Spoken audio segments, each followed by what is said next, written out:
पारुल वत्स। आप लोग हिंदी इंग्लिश किस में कंफर्टेबल हो? दोनों मिक्स करके? ओके। तो मैं फ़िलहाल मैं काम कर रही हूँ ICMR, Indian council of medical research की एक ऑर्गेनाइजेशन है, NIOH, national institute of occupational health. मैं वहाँ पे एज प्रोग्राम ऑफिसर काम करती हूँ। तो हम लोगों का काम है वहाँ पे ऑक्यूपेशनल हेल्थ, यानी जो आपके वर्कर्स होते हैं ना, लेबर वर्कर्स, कंस्ट्रक्शन साइट पे जो काम करते हैं, इंडस्ट्रीज़ में जो काम करते हैं, हम उनके हेल्थ को लेके और एनवायरनमेंट को मिक्स करके हम उनके साथ डिस्कशंस करते हैं। उनके लिए हम नई नई रिसर्च करते हैं और उन तक हम वो इन्फॉर्मेशन पहुंचाते हैं। तो आज हम लोग यहाँ पे इकट्ठे हुए अश्वगंधा के बारे में बात करने के लिए। बेसिकली जैसे हम बात कर रहे थे, मिनिस्ट्री ऑफ आयुष ने कुछ मेडिसिनल प्लांट्स को प्रमोट करने के लिए, जो कि इंडियन ट्रेडिशनल मेडिसिन सिस्टम में यूज़ करे गए हैं। आयुर्वेदा आप लोगों ने सुना होगा, आयुर्वेदा, होम्योपैथी सुना है, यूनानी सुना है। ये सारे जो इंडियन ट्रेडिशनल मेडिसिन सिस्टम्स हैं, इनके अंदर हम लोग पौधों का इस्तेमाल करते हैं। उसमें बहुत कॉमनली जो यूज़ किया जाता है पौधा, वो है अश्वगंधा। अश्वगंधा का साइंटिफिक नेम आप लोग जानते हो कि पौधों के साइंटिफिक नेम होते हैं। इसका साइंटिफिक नेम है विदानिया सोमनीफेरा और ये सोलोनेसी फैमिली से है।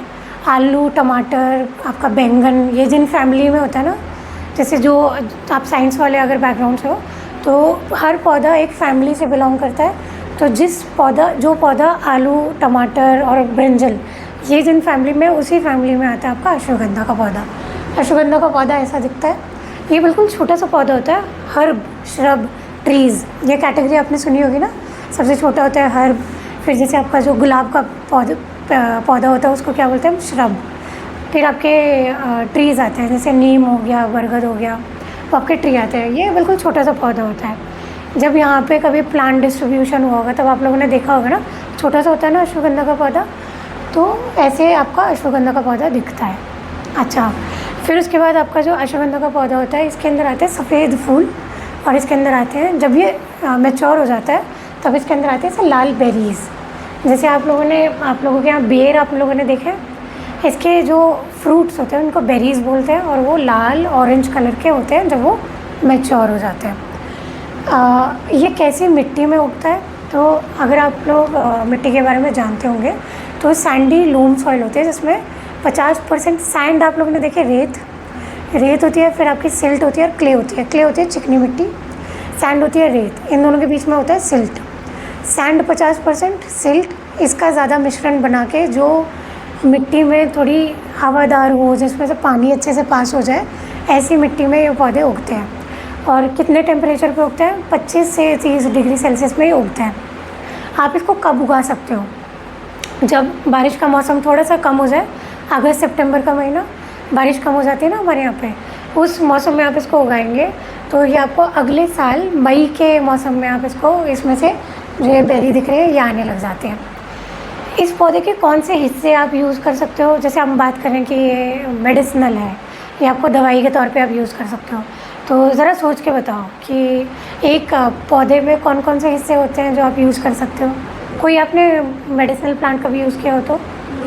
लीफ होती है, और क्या होता है, रूट होती है, और क्या होता है, उसके बीज होते हैं, स्टेम होती है, फ्रूट या बीज एक ही होता है तो फ्रूट एक्चुअली, हाँ नहीं, फ्रूट के बाद बीज बनता है, सही रहे, फ्रूट भी होता है। अश्वगंधा में 2 पार्ट बहुत ज़्यादा यूज़ करे जाते हैं, एक उसका रूट होता है और एक उसकी लीफ होती है।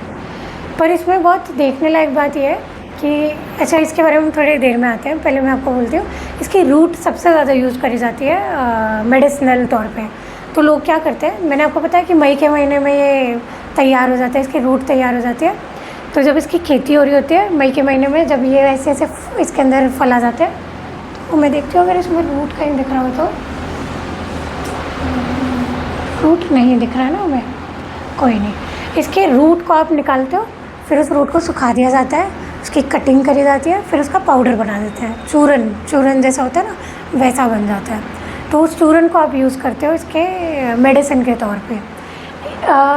देखो, हर एक प्लांट में ना कुछ केमिकल्स होते हैं जो उसकी मेडिसिनल प्रॉपर्टी बनाते हैं। इसके अंदर होते हैं अल्कलॉइड्स और विदेनोलॉइड्स, ये दोनों। अब इसमें थोड़ा देखने की बात है, थोड़ा ध्यान से सुनना। रूट के अंदर अलग मात्रा में वो केमिकल्स प्रेजेंट होते हैं और जो इसकी लीफ होती है उसके अंदर अलग कॉन्सेंट्रेशन में वो केमिकल यूज़ होते हैं।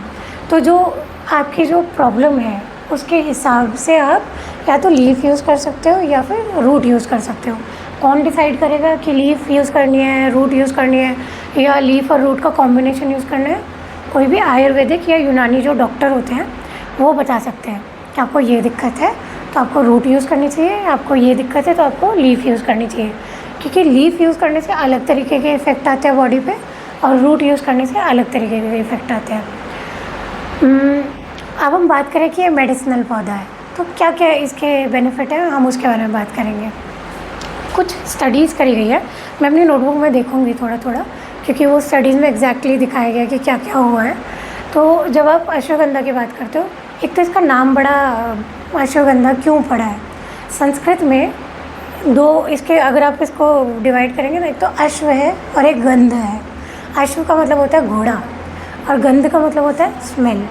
अश्वगंधा को जब आप सूंघते हो ना, जब ये मैच्योर हो जाता है तो गीले घोड़े को आप सूंघोगे ना तो उसमें से जो महक आती है वैसी सी महक इसके पौधे में से आती है, इसलिए इसका नाम अश्वगंधा पड़ा। अश्व जैसी गंध आ रही है जिस जगह से, वो अश्वगंधा का पौधा। इसकी जो मेडिसिनल प्रॉपर्टीज़ हैं वो हम बात करते हैं। कोई भी इंसान जिसको सोने में दिक्कत आती है, जिसको एंग्जाइटी या स्ट्रेस बहुत ज़्यादा होता है, जिसको मेमोरी का प्रॉब्लम हो रहा है, उसको याद नहीं रह पा रहा है, या उसको बहुत ज़्यादा